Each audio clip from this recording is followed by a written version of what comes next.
Today, we're going to read a book called Stella Luna by Janelle Cannon.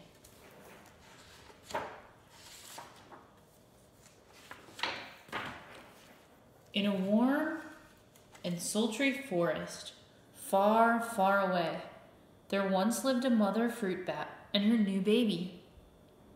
Oh, how Mother Bat loved her soft, tiny baby. "I'll name you Stella Luna," she crooned. Each night, Mother Bat would carry Stella Luna clutched to her breast as she flew out to search for food.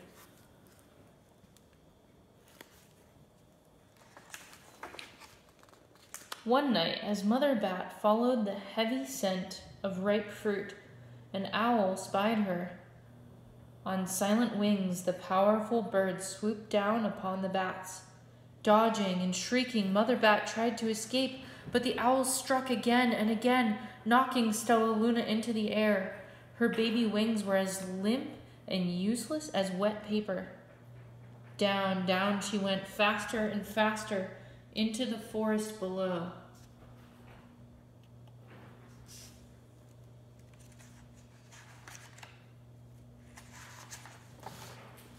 The dark, leafy tangle of branches caught Stella Luna as she fell. One twig was small enough for Stella Luna's tiny feet.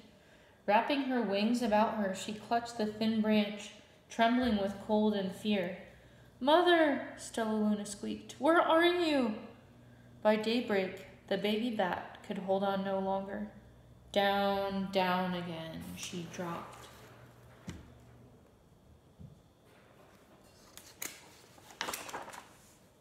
Flump! Stella Luna landed headfirst in a soft, downy nest, startling the three baby birds who lived there. Stella Luna quickly clambered from the nest and hung out of sight below it.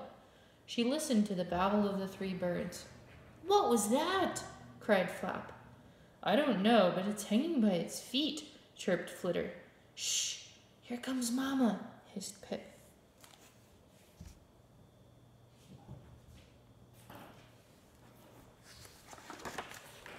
Many, many times that day, Mama Bird flew away, always returning with food for her babies. Stella Luna was terribly hungry, but not for the crawly things Mama Bird brought. Finally, though, the little bat could bear it no longer. She climbed into the nest, closed her eyes, and opened her mouth. Plop! In dropped a big green grasshopper. Stella Luna learned to be like the birds. She stayed awake all day and slept at night. She ate bugs, even though they tasted awful. Her bat ways were quickly disappearing, except for one thing. Stella Luna still liked to sleep hanging by her feet. Once, when Mama was away, the curious baby birds decided to try it too. When Mama Bird came home, she saw 8 tiny feet gripping the edge of the nest.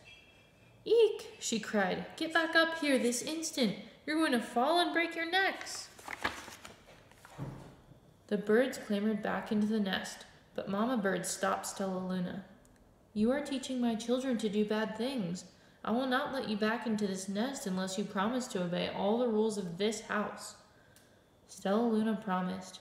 She ate bugs without making faces. She slept in the nest at night, and she didn't hang by her feet. Stella Luna behaved as a good bird should.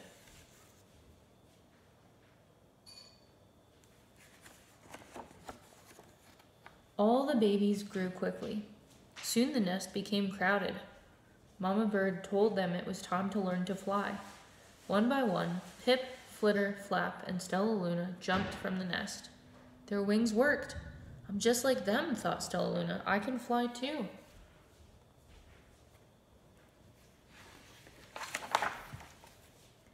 Pip, Flitter, and Flap landed gracefully on a branch. Stella Luna tried to do the same.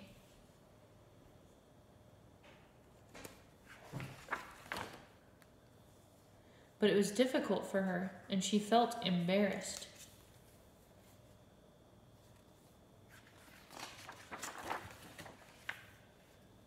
"I will fly all day," Stella Luna told herself. "Then no one will see how clumsy I am." The next day, Pip, Flitter, Flap, and Stella Luna went flying far from home. They flew for hours, exercising their new wings. "The sun is setting," warned Flitter. "We'd better go home or we'll get lost in the dark," said Flap. But Stella Luna had flown far ahead and was nowhere to be seen. The three anxious birds went home without her.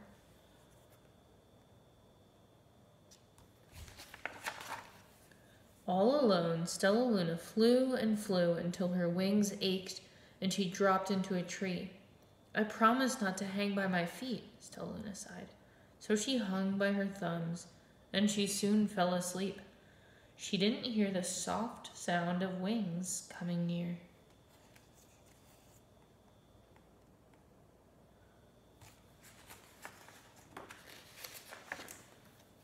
"Hey," a loud voice said, "why are you hanging upside down?"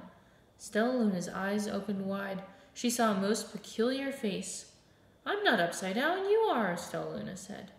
"Ah, but you're a bat. Bats hang by their feet. You are hanging by your thumbs, so that makes you upside down," the creature said. "I am a bat.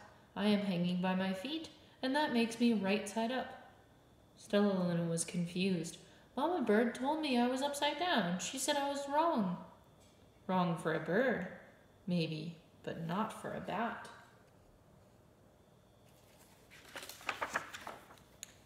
More bats gathered around to see the strange young bat who behaved like a bird.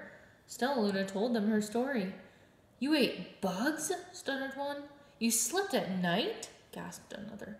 "How strange," they all murmured. Wait, let me look at this child," a bat pushed through the crowd. "An owl attacked you?" she asked. Sniffing Stella Luna's fur, she whispered, "You are Stella Luna. You are my baby."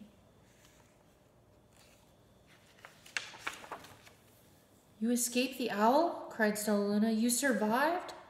"Yes," said Mother Bat, as she wrapped her wings around Stella Luna.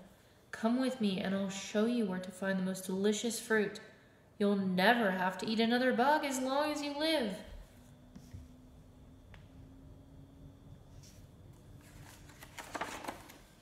"But it's nighttime," Stella Luna squeaked. "We can't fly in the dark or we'll crash into trees." "We're bats," said Mother Bat. "We can see in darkness. Come with me." Stella Luna was afraid, but she let go of the tree and dropped into the deep blue sky. Stella Luna could see. She felt as though rays of light shone from her eyes. She was able to see everything in her path.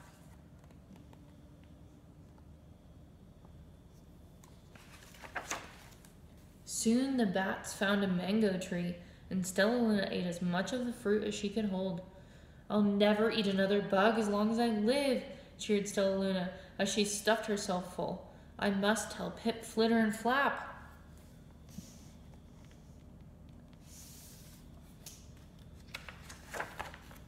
The next day, Stella Luna went to visit the birds. "Come with me and meet my bat family," said Stella Luna. "Okay, let's go," agreed Pip. "They hang by their feet and they fly at night and they eat the best food in the world," Stella Luna explained to the birds on the way. As the birds flew among the bats, Flap said, "I feel upside down here." So the birds hung by their feet. "Wait until dark," Stella Luna said. "We will fly at night."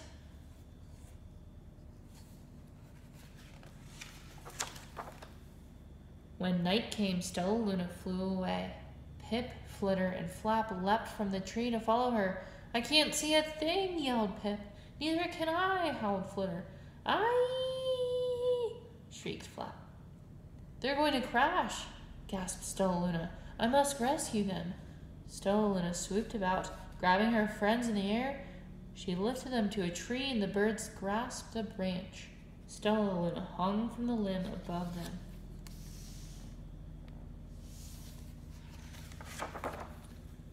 "We're safe," said Stella Luna. Then she sighed. "I wish you could see in the dark, too." "We wish you could land on your feet," Flitter replied. Pip and Flap nodded. They perched in silence for a long time. "How can we be so different and feel so much alike?" mused Flitter.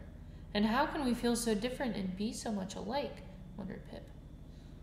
"I think this is quite a mystery," Flap chirped. "I agree," said Stella Luna, "but we're friends. And that's a fact."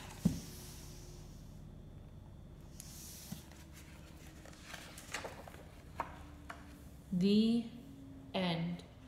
If you want to read more about bats, you can have your mom and dad look up more about bats online. Thank you.